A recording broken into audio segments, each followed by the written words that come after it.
सुभाणे खां थर ॾखण सिंध में कुछ वधीक बरसात जा इम्कान आहिनि। हीउ सिस्टम 29 जून ते कमज़ोर थी वेंदो। मॉनसून जो पहिरियों सिस्टम 4 जुलाई खां शुरू थींदो। ईंदड़ 24 कलाकनि में जंहिंमें नगर पारकर, मिठी, इस्लामकोट, छाछरो, बदीन, मातली, कुनरी, सामारो, टंडो, मोहम्मद खान, टंडो जाम, ठट्टो, जाती, सिजावल, उमरकोट, नसीराबाद, ठरी मीरवा, मीरपुर ख़ास, डिगड़ी, गजगोड़ तेज़ हवाउनि सां किथे तेज़ त किथे हल्की बरसात जा इम्कान ॿुधाया पिया वञनि। अछड़ो थर, सागड़, खिपरो, विचोली सिंध, नवाबशाह डिवीज़न में बरसात जा इम्कान रहंदा। जबलनि ते ककर ठहंदा। बरसात जो बहितरीनु इम्कान रहंदो। अॼु थर पारकर, मीरपुर ख़ास, खिपरो, सागड़, उमरकोट, इस्लामकोट, मिठी, नगर पारकर जे उस-पास में इलाइक़नि में किथे बरसात त किथे तेज़ किथे हल्की बरसात।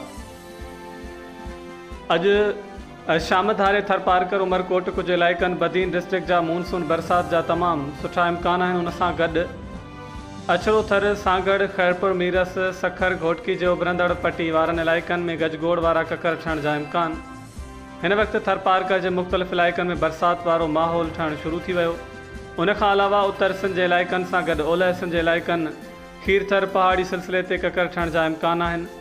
अॼु मॉनसून बरसातुनि जा ककर मीरपुर ख़ास, हैदराबाद, टंडो, मोहम्मद खान, टंडो, अलयार, ठट्टो, सिजावल, कोहिस्तान जे इलाइक़नि ताईं पहुचण जा इम्कान आहिनि।